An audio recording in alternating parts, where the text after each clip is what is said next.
दोस्तों 14 दिसंबर 2024 को आपका जो सीटेट का एग्जाम हुआ है, फर्स्ट शिफ्ट में आपका पेपर सेकंड हुआ है, सीटेट का पेपर सेकंड। इसमें जो मैथ साइंस के क्वेश्चन है यहाँ पे हम लोग सॉल्व करने वाले हैं।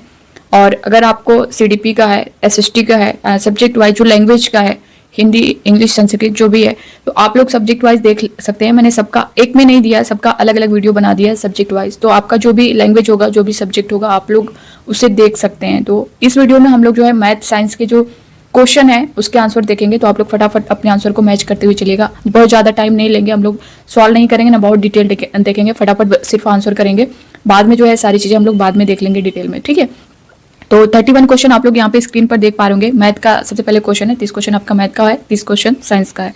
तो इसका जो 31 का है यहाँ पे देख पा रहे होंगे। इस क्वेश्चन का जो आंसर है दोस्तों वो होगा आपका 23.5728। तो ये इसका करेक्ट आंसर होगा जिन्होंने ये लगाया है। आप लोग अपने नंबर को भी काउंट करते हुए चलिएगा। 32 पे आप देख सकते हैं, निम्न में से किन मापनों के लिए त्रिभुज एबीसी की रचना की जा सकती है।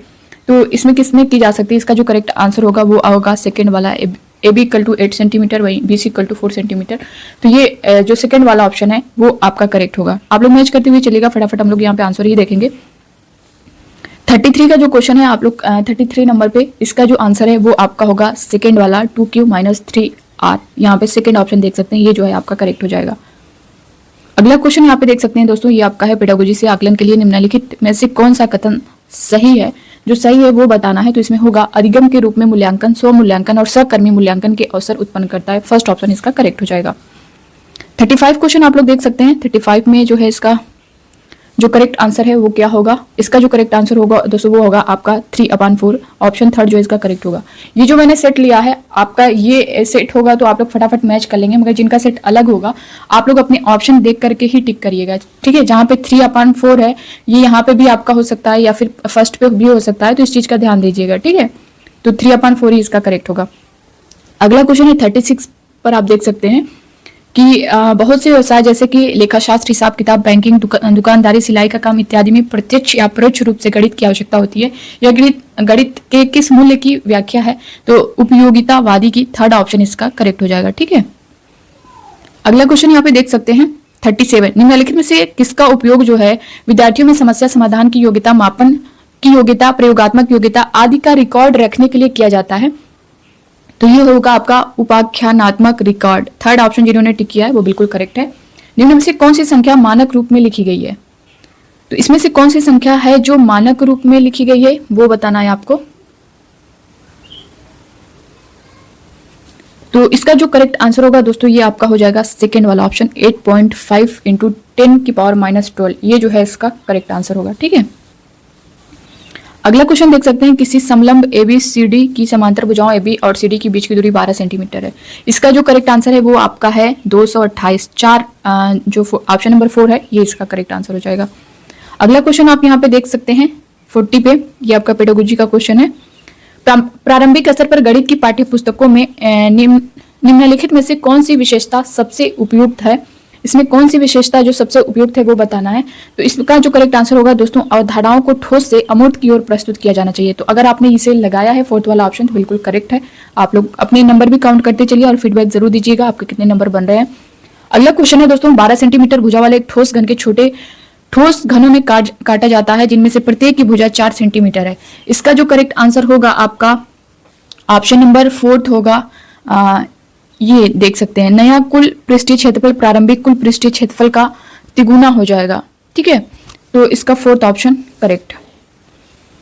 अगला क्वेश्चन दिया गया है, यहाँ पे देख सकते हैं, ये भी आपका पेडागोजी का क्वेश्चन है। उपयुक्त परिस्थिति में निम्नलिखित कथनों में से सही कथन पहचानिए। तो सही आपको बताना है इसमें से। तो इसका जो होगा आरोही क्रम बदलकर अवरोही क्रम हो जाएगा। तो जिन्होंने ये टिक किया है ये बिल्कुल सही है। अगला क्वेश्चन देखेंगे,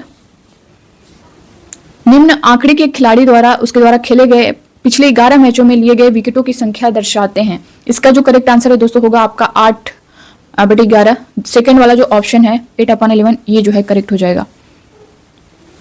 अगला क्वेश्चन जो दिया गया है, हम लोग मैथ साइंस के क्वेश्चन सॉल्व कर रहे हैं। यहाँ पे 30 क्वेश्चन आपका जो मैथ का पहले है उसके बाद आपके साइंस के। तो पहले मैथ के हम लोग क्वेश्चन सॉल्व करने के बाद साइंस के क्वेश्चन को सॉल्व करेंगे, ठीक है।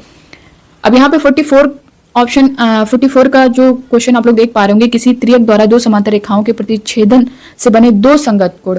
इसका जो करेक्ट आंसर है आपका हो जाएगा 110 डिग्री, यानी सेकेंड वाला ऑप्शन करेक्ट होगा। 45 पे है एक 9 अंकीय संख्या 88 से विभाज्य है। इसमें जो करेक्ट आंसर होगा आपका 26 आएगा। फर्स्ट वाला ऑप्शन इसका करेक्ट होगा। 46 पे है दोस्तों, 46 का जो करेक्ट आंसर होगा, आप लोग का जो भी सेट है आप लोग देखते हुए चलिएगा। 36 इसमें करेक्ट आंसर होगा, ठीक है, सेकेंड ऑप्शन 36। अगला 47 जो है, 47 में आप देख सकते हैं 47 का थर्ड ऑप्शन है 5/8, ये जो है इसका करेक्ट हो जाएगा, ठीक है। अगला क्वेश्चन है 48 पे, निम्नलिखित में से कौन सी गणित शिक्षण की एक शिक्षक केंद्रित विधि है? तो ये है आपकी व्याख्यान विधि, सेकेंड वाला ऑप्शन करेक्ट हो जाएगा। अगला क्वेश्चन देखेंगे 49 भी जो है आपका पेडागोजी का है। कथन कारण से रिलेटेड कथन में दी गई जानकारी के आधार पर कौन सी सुझाई गई कार्यवाही तार्किक रूप से अनुपालन करती है? कथन में दिया गया क्षेत्रमिति की समस्याओं को हल करते समय अनामिका अवधारणात्मक त्रुटि करती है। इसका सही विकल्प चुनना है। तो दोस्तों इसका जो करेक्ट आंसर होगा कार्यवाही फर्स्ट और सेकेंड दोनों। तो फोर्थ ऑप्शन जिन लोगों ने टिक किया है ये बिल्कुल सही है। अगला क्वेश्चन दिया गया यहाँ पे, उच्च प्राथमिक स्तर पर पूर्णांकों का जोड़ पढ़ाने के लिए निम्नलिखित में से क्या सबसे लाभदायक है? तो इसमें है लिफ्ट का उपयोग सबसे लाभदायक है, सेकेंड ऑप्शन करेक्ट हो जाएगा। अगला क्वेश्चन जो दिया गया दोस्तों 51 पे, इसका जो करेक्ट आंसर होगा 116 डिग्री, सेकेंड ऑप्शन करेक्ट हो जाएगा। 52 पे आप देख सकते हैं 52 का जो करेक्ट आंसर है वो आपका होगा 30, यानी थर्ड ऑप्शन जिन्होंने लगाया है बिल्कुल करेक्ट है। अगला क्वेश्चन है पेडागोजी का क्वेश्चन है यहाँ पे, निम्नलिखित में से क्या गणित में आके जाने वाले विद्यार्थियों की सबसे महत्वपूर्ण क्षमताओं को निरूपित करता है? निरूपित करता है तो वो है आपका यहाँ पे संबंधों को समझने के लिए अमूर्तता का उपयोग करने की क्षमता, पाठ्य पुस्तक में दिए गए सभी सूत्रों को याद करना आपका नहीं होगा, दैनिक जीवन की परिस्थितियों से संबंधित समस्याओं को हल करने के लिए गणितीय अवधारणाओं का अनुप्रयोग करने की क्षमता, ये भी होगा। गणित में पूरे अंक प्राप्त करने की क्षमता नहीं। ए और सी करेक्ट होगा, तो ए और सी आप फर्स्ट में ही देख सकते हैं, यही आपका करेक्ट आंसर हो जाएगा। अगला क्वेश्चन है ये आपका फैक्ट वाला है। इसका जो करेक्ट आंसर होगा दोस्तों यहाँ पे वो होगा आपका थर्ड वाला ऑप्शन, ठीक है, 12,672 रुपए, थर्ड वाला ऑप्शन इसका करेक्ट हो जाएगा। 55 क्वेश्चन नंबर आप लोग देख सकते हैं, इसका जो करेक्ट आंसर है वो आपका है 23, तो जिन्होंने इसको टिक किया है बिल्कुल सही है। 56 पर आप देख पा रहे होंगे, इसका जो करेक्ट आंसर है वो आपका फोर्थ वाला है 5/-8 -2/3 -3/5, ये जो है इसका करेक्ट आंसर हो जाएगा। 57 पे जो है वो आपका है इसमें से जिन्होंने 550 लगाया, सेकेंड वाला ऑप्शन बिल्कुल करेक्ट है। 58 पर देख सकते हैं दोस्तों आपका फोर्थ वाला ऑप्शन है, ये करेक्ट हो जाएगा। तो जिन्होंने इन सारे ऑप्शन को लगाया है आप लोग का आंसर करेक्ट होगा। अगला क्वेश्चन आप देख सकते हैं, इसका जो आंसर है वो है आपका फोर्थ वाला, ठीक है, फोर्थ ऑप्शन इसका करेक्ट है। अगला 60 क्वेश्चन पे आप देख सकते हैं, और ये आपका मैथ का लास्ट क्वेश्चन पेडागोजी का है। नीतू जो है हमेशा परिवर्तन और ट्रांसफॉर्मेशन की पहचान करने में उलझन में रहती है। उसकी गणित की शिक्षिका ने उसे प्रत्येक परिवर्तन के लिए एक सरल शब्द देकर उसकी मदद की, जो कि है परिवर्तन, प्रतिबिंब, रोटेशन, स्थानांतरित और आवर्धन। ऊपर दिए गए हर परिवर्तन के अर्थ को निम्नलिखित में से कौन सा सही क्रम में निरूपित करता है? तो ये आपका पलटना, घुमाना, फिसलना और बड़ा आकार, ये सेकेंड वाला ऑप्शन करेक्ट हो जाएगा। तो ये मैथ के जो 30 क्वेश्चन थे उसे हम लोगों ने सॉल्व कर लिया। अब यहाँ पे हम लोग साइंस के क्वेश्चन को सॉल्व करेंगे, ठीक है। 61 से आपका साइंस है यहाँ पे। अब यहाँ पे जो क्वेश्चन दिया गया है 61 में दोस्तों, विज्ञान में नियमों एवं सिद्धांतों के संदर्भ में निम्नलिखित कथनों को पढ़िए। नियम सामान्यीकरण कथन है, जबकि सिद्धांत व्याख्याएं हैं। बिल्कुल यहाँ पे नियम बहुत पुराने हैं और सिद्धांत समकालीन है। नहीं, नियम बदले नहीं जा सकते जबकि सिद्धांत परिवर्तन के अधीन है, ठीक है। तो यहाँ पे S1 और S3 जो है सही है, जबकि S2 गलत है। तो यहाँ पे थर्ड वाला ऑप्शन आपका सही हो जाएगा, ठीक है। अगला क्वेश्चन है 62 पे आप देख सकते हैं, निम्नलिखित में से कौन से कथन सही हैं? इसमें से जो कथन सही है वही बताने आपको, जिसमें प्रकाश संश्लेषण एक रासायनिक परिवर्तन है और आपका दूध से दही बनाना एक रासायनिक परिवर्तन है। ये दोनों आपका सही है, बाकी ये दोनों गलत हैं। तो सही आपको बताना है, तो बी और डी वाला जो ऑप्शन है ये करेक्ट हो जाएगा। 63 क्वेश्चन दिया गया है कि जब बर्फ हिम 0 डिग्री सेंटीग्रेड पर पिघलती है तो उसका तापमान जो है समान रहता है। थर्ड वाला ऑप्शन इसमें करेक्ट होगा। अगला क्वेश्चन है 64 पे, अभिकथन और तर्क से है। अभिकथन ए में दिया गया है, निक्रोम का प्रयोग विद्युत टोस्टर और विद्युत गीजर जैसे यंत्रों में तापन तत्व के रूप में होता है। और आर दिया गया निक्रोम का उच्च गलनांक और निम्न प्रतिरोधकता होती है, नहीं। तो इसका जो ए सही है, आर गलत है। थर्ड वाला ऑप्शन देख सकते हैं, ये आपका करेक्ट हो जाएगा। अगला क्वेश्चन है, द्रव में डूबे निमज्जित बिंब पर उत्प्लावन बल कार्य करता है ऊर्ध्वमुखी दिशा में, तो फर्स्ट वाला ऑप्शन इसका करेक्ट होगा। अगला क्वेश्चन यहाँ पे, निम्नलिखित में से कौन सी रणनीति जांच पड़ताल उन्मुख विज्ञान शिक्षण का समर्थन करेगी, तो कौन सी करेगी, तो ये है दोस्तों, विद्यार्थियों को तैरने और डूबने से संबंधित गतिविधियों में संलिप्त लगाना रखना है। थर्ड वाला ऑप्शन इसका करेक्ट होगा। जिन्होंने थर्ड ऑप्शन लगाया होगा वो बिल्कुल करेक्ट होगा। यहाँ पे निम्न में से कौन से प्रश्न अपसारी हैं, इसमें से पूछा गया है। अपसारी से आपके क्वेश्चन देखने को मिलते ही हैं। तो निम्न में से कौन से प्रश्न अपसारी हैं? क्यों ऊपर की ओर फेंकी गई गेंद जो है नीचे आती है? नहीं, अपसारी तो नहीं। क्या होता अगर पृथ्वी पर कोई गुरुत्व नहीं होता? तो यही तो है, इसमें हर बच्चा अलग अलग तरीके से बताएगा, तो सेकंड वाला ऑप्शन जो है करेक्ट हो जाएगा। ठीक है, अगला क्वेश्चन यहाँ पे दिया गया है, निम्नलिखित में से कौन से कथन व्हेल और डॉल्फिन में श्वसन के संदर्भ में सही हैं? तो इसमें से जो सही है वही बताने हैं। वे विलीन ऑक्सीजन का उपयोग नहीं कर सकती, जो सही है वही आपको यहाँ पे बताना है। तो वे विलीन ऑक्सीजन का उपयोग जो है नहीं कर सकती। ठीक, उनके पास गिल क्लोम होते हैं? नहीं। उनके पास बृहद नासाद्वार होते हैं? बिल्कुल होते हैं। वे प्रायः जल पृष्ठ पर श्वास लेने के लिए आती हैं? बिल्कुल। तो ए, सी और डी तो करेक्ट है, बी वाला नहीं है। ए, सी, डी और डी सेकेंड ऑप्शन में आप देख सकते हैं, ये करेक्ट हो जाएगा। नेक्स्ट क्वेश्चन है 69 आपका। 69 आप लोग देख सकते हैं, इसका जो करेक्ट आंसर होगा दोस्तों ये आपका होगा सेकंड वाला। तो सेकंड वाला जिन्होंने लगाया ये बिल्कुल करेक्ट है। ठीक है, अगला क्वेश्चन देखेंगे 70 पर।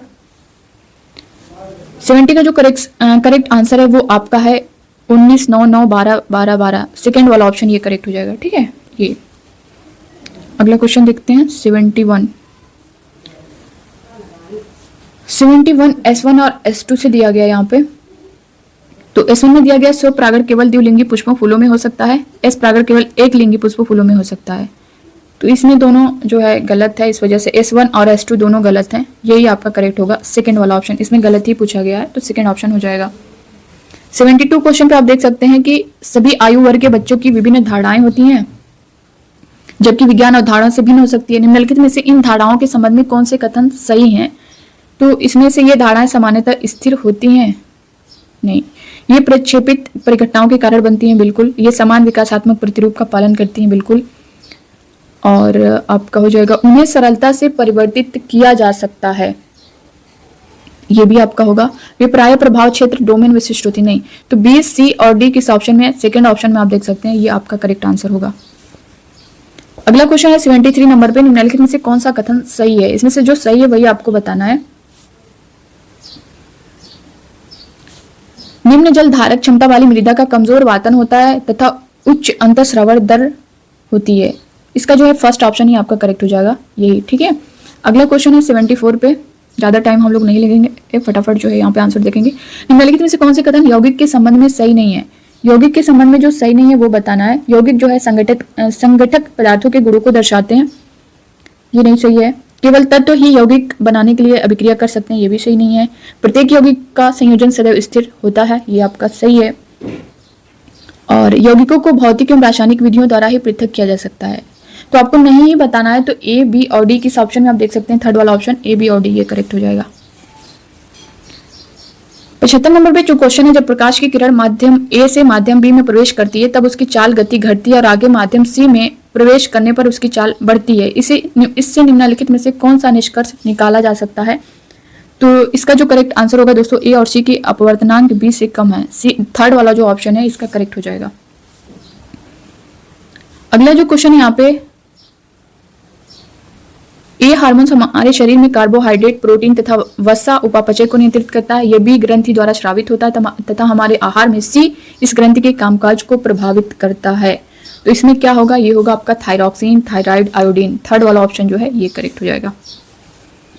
अगला क्वेश्चन है पेडागोजी का, यहाँ पे कक्षा 7 में निम्नलिखित गतिविधि की गई। विद्यार्थियों को 4 लो दंड दिए गए, जिनमें से 2 दंड चुंबक हैं। उन्हें दंड चुंबक की पहचान करने के लिए कहा गया। इस गतिविधि के माध्यम से निम्नलिखित में से कौन सी प्रक्रिया कौशलों को प्रोत्साहित किया जा सकता है? तो वो होगा आपका प्रेक्षण, अवलोकन, वर्गीकरण, निष्कर्ष निकालना। सेकंड ऑप्शन बिल्कुल करेक्ट होगा। अगला क्वेश्चन है 78 का जो आपका आंसर है दोस्तों, ये आपका हो जाएगा बी और सी जो जिन्होंने लगाया है बिल्कुल करेक्ट है। अगला है 79, आप देख सकते हैं, ये भी आपका कथन अभिकथन तर्क ए, तर्क R1, तर्क R2। अवमुख दर्पणों का उपयोग वाहनों में पश्च दर्शन दर्पणों के रूप में होता है। और तर्क R1 में दिया गया है कि वे ऊर्ध्वशीर्ष एवं विविधित प्रतिबिंब बनाते हैं। तर्क R2 में दिया गया उनका व्यापक दृष्टि क्षेत्र होता है। तो इसमें जो है ए सही है तथा केवल R2 ही ए की सही व्याख्या करता है। इसमें जो थर्ड वाला ऑप्शन है ये करेक्ट होगा। अगला क्वेश्चन है यहाँ पे, माध्यम ए का घनत्व बी के घनत्व से अधिक है किंतु माध्यम सी के घनत्व से कम है, किस माध्यम में ध्वनि सबसे तेज गति करेगी? तो बी हो जाएगा, सेकेंड ऑप्शन इसका करेक्ट होगा। अगला क्वेश्चन है दोस्तों यहाँ पे अभिकथन और तर्क से है। स्टेम संबंधी पाठ्यक्रम में उपलब्धि लिंग जेंडर द्वारा प्रभावित होता है और लड़के एवं लड़कियों का द्वारा प्रयोग की गई समस्या समाधान रणनीतियां भिन्न होती हैं। दोनों गलत है, तो ए और आर जो है यहाँ पे दोनों गलत है। फोर्थ वाला ऑप्शन इसका करेक्ट हो जाएगा। 82 क्वेश्चन यहाँ पे देख सकते हैं, इसमें दिया गया निम्नलिखित में से कौन सा जलीय पादपों के संदर्भ में सही सुमेलन समुच्चय को निरूपित करता है? तो ये आपका वृहत वृत्तीय पड़ आपका हो जाएगा उत्प्लावकता प्रदान होती है। ये हो जाएगा आपका मोमी आवरण 6 से सुरक्षित होती है। तो आपका इसमें होगा ए का थर्ड, बी का फर्स्ट है, सी का आपका हो जाएगा फोर्थ। तनों में वृहद सुरंगें और छिद्र होते हैं, स्थिरता रहने में सहायता होती है और फीते जैसे पर्ण जलधाराओं से प्रतिरोध प्रस्तुत करता है, सेकेंड वाला। तो इसमें फोर्थ में आप देख सकते हैं थर्ड, फर्स्ट, फोर्थ, सेकेंड, ये आपका इसका करेक्ट आंसर हो जाएगा। अगला दिया गया दोस्तों 83 का धातु की अपेक्षिक अभिक्रियाशीलता के संबंध में निम्नलिखित में से कौन सा कथन सही है? तो इसमें जो है जिंक जस्त लोह से अधिक अभिक्रियाशील है परंतु एल्युमिनियम से कम अभिक्रियाशील है। सही बताना है तो आपका केवल फर्स्ट वाला जो है केवल ए जो है सेकंड ऑप्शन ये करेक्ट हो जाएगा। अगला जो दिया गया है एक कायिक प्रवर्धन की एक प्रवृत्ति तकनीकी है जिसमें तने स्तंभ के एक भाग अथवा पादप पौधे की एक तरुण शाखा को खींचकर आर्द्र मृदा में इस प्रकार गाढ़ दबा दिया जाता है कि वह शाखा अपने जनक पादप पौधे से फिर भी जुड़ी रहे। कुछ समय पश्चात गाढ़े के भाग में जड़ें विकसित हो जाती हैं तथा यह एक नए पादप पौधों में विकसित हो जाता है। बी सामान्यतः इस प्रविधि तकनीक के माध्यम से उगाए पादप पौधे का उदाहरण है। तो यह है कर्तन आलू। ए और बी जो है क्रमशः है पूछा गया है, तो ये कर्तन और आलू है। फर्स्ट वाला ऑप्शन इसका करेक्ट हो जाएगा। 85 में दिया गया अभिकथन और तर्क से है यहाँ भी क्वेश्चन। इसमें शिराओं की तुलना में धमनियों की मोटी और प्रत्यास्थ भित्तियां होती हैं, सही है। आ दिया गया है शिराओं की तुलना में धमनियों में रक्त प्रवाह का दाब कम निम्न होता है, ये आपका गलत है। तो ए सही आर गलत है, ए सही है तथा आर गलत है। थर्ड वाला ऑप्शन इसका करेक्ट हो जाएगा। अगला क्वेश्चन दिया गया है मानव पाचक तंत्र में पित्त रस के कार्य के संबंध में निम्नलिखित में से कौन सा कथन सही है? इसमें जो सही वो बताना है। तो ये अमाशय से आते हुए आंशिक रूप से पचे भोजन को क्षारीय बना देता है, बिल्कुल। ये वसा के पाचन में सहायता करता है, बिल्कुल। तो ए और बी दोनों सही है। थर्ड वाला ऑप्शन इसका करेक्ट हो जाएगा। अगला क्वेश्चन है 87 पे, निम्नलिखित में से कौन से कथन विज्ञान की प्रकृति के बारे में सही है? वैज्ञानिक विचार सांस्कृतिक संदर्भ द्वारा प्रभावित नहीं है, नहीं है। कोई एकल वैज्ञानिक विधि पद्धति नहीं है, ये तो सही है। तो ए आपका गलत है, बी सही है। ए गलत है, बी सही है। थर्ड वाला ऑप्शन बिल्कुल करेक्ट हो जाएगा। 88 क्वेश्चन दिया गया है विज्ञान में कला एकीकृत अधिगम को बढ़ावा देने की संभावना निम्न में से किसमें सबसे अधिक है? तो किसमें सबसे अधिक है ये बताना है आपको। तो पोर्टफोलियो उपाख्यानात्मक प्रलेखों द्वारा, परियोजनाओं पोर्टफोलियो द्वारा। सेकेंड ऑप्शन दोस्तों इसका करेक्ट हो जाएगा। अगला क्वेश्चन है 89, निम्नलिखित में कौन सा कथन सही है? S1 S2 मानव शरीर का सामान्य तापमान 37 डिग्री सेल्सियस है और यहाँ पे S2 दिया गया उष्मा उच्च तापमान वाले शरीर से निम्न तापमान वाले शरीर की ओर प्रवाहित होती है। तो S1 अनुमान है तथा S2 जो है अवलोकन प्रेक्षण है। फोर्थ वाला ऑप्शन इसका करेक्ट होगा। अगला क्वेश्चन है निम्नलिखित में से कौन सा विज्ञान में खुली पुस्तक आकलन का उद्देश्य नहीं होना चाहिए? कौन सा नहीं होना चाहिए ये बताना है आपको। तो परीक्षाओं में अधिक अंक लाना ये नहीं होना चाहिए, तो थर्ड ऑप्शन इसका करेक्ट हो जाएगा। तो दोस्तों ये आपके 60 क्वेश्चन मैथ साइंस के हम लोग सॉल्व कर चुके हैं। इसके बाद जो है आपका हिंदी का है, हिंदी का मैंने सॉल्व करवा दिया है। आप लोग उसे सब्जेक्ट वाइज सभी का अलग अलग वीडियो दे दिया है, तो आप लोग उसे देख सकते हैं, अपनी जो आंसर है वो मैच कर सकते हैं और अपना कमेंट बॉक्स में कमेंट करके स्कोर भी बताइएगा कि आपके कितने बन रहे हैं। तो ये था दोस्तों, इसका मैथ साइंस का हम लोगों ने सॉल्व कर लिया है। बाकी अगर आपने पेपर फर्स्ट भी दिया है तो सभी सबका सब्जेक्ट वाइज मैंने सॉल्व करवाया। आप लोग विजडम मास्टर चैनल पर जाइएगा, वीडियोस में आपको जो है सीरियल वाइज सभी का मिल जाएगा। तो प्लीज़ आपसे रिक्वेस्ट है, विजडम मास्टर चैनल को सब्सक्राइब भी कर लीजिएगा। यहाँ से जो भी न्यूज़ आपको मिलेगी ऑफिशियल और ऑथेंटिक मिलेगी, सीटेट से रिलेटेड या किसी भी शिक्षक भर्ती से रिलेटेड। Thank you.